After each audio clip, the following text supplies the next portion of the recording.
Hey guys, Scott here. So now I want to talk about the artist. And after playing her on the PTB for several days, I just want to give an overall impression of her as playing as the killer. I've already gone over how I think going against her is just going to be pretty uneventful. But playing as her, she's actually pretty fun to play. She is a strange combination of trapper, hag, hunter. She's like, I don't know. She's a lot of different things. It makes her pretty unique.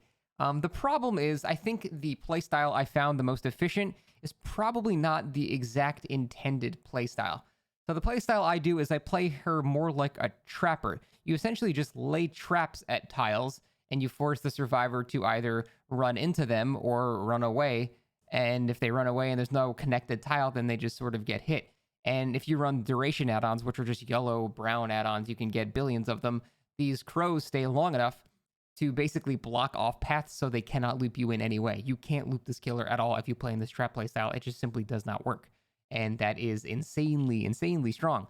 The problem is that makes it so the counterplay is to just leave the loops. Now, if there's a connected loop, then it kind of goes in favor of the survivor. If there's not a connected loop, then they just die.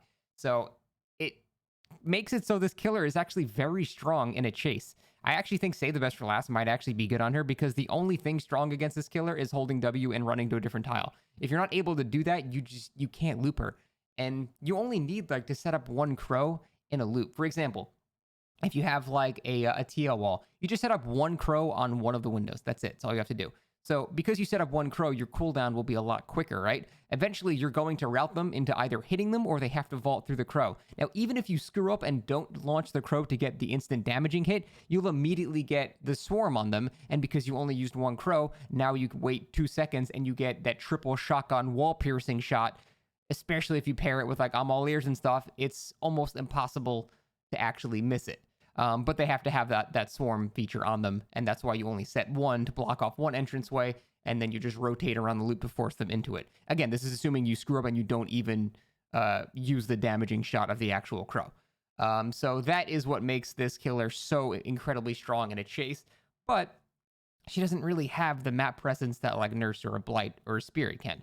So although her chase and anti-loot potential is among the best in the entire game, she still doesn't necessarily have so much to deal with people that are far away. Yeah, you can pester them with crows at a distance, and there is a gimmick you can do where you can set one crow, walk forward 10 seconds, set another crow, have them launch at separate intervals, and actually damage people on generators, but people will pick up that really quickly, and they'll learn to move after the first crow. It's not going to work past the first week of the skiller actually being released.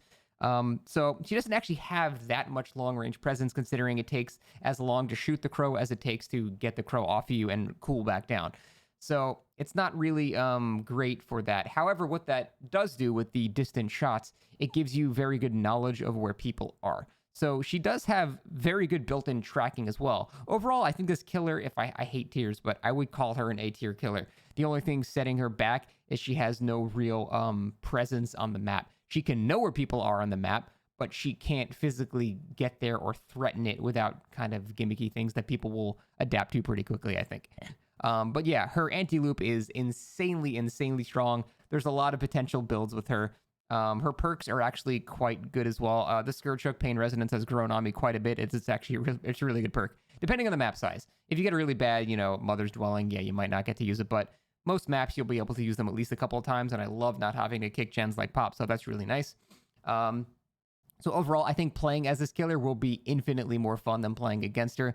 I've already voiced my concerns about playing against her. I think it's really uninteresting if she plays in this trap playstyle, but it's hard for me to not recommend the trap playstyle due to how incredibly effective it is.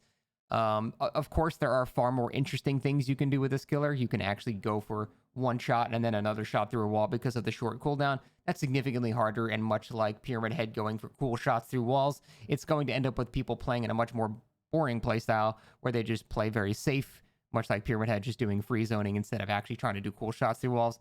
The boring playstyle is going to become the more optimal playstyle, and thus it's going to be pretty uninteresting to go against. But again, just viewing this from the actual killer's perspective, she's quite good. She is a very strong killer in the chase. If she had any type of map pressure, I think she would literally be S tier, but because she doesn't quite have that, I would put her at an A. But yeah, her anti-loot potential, absolutely nuts. I'm curious to see what the hell survivors are going to do to try to counter this killer, because I don't actually know. I have not found a solution for it yet. I'm sure there'll be something, but it does look like this killer is going to be very, very strong. So that is it, guys. I think she's coming out next Tuesday. So we will see how that actually ends up going. But yeah, she's extremely strong, and I'm excited to play her. She's fun to play. But yeah, I don't know how good this is for the actual game itself. But that's it, guys. Thanks for watching. See ya.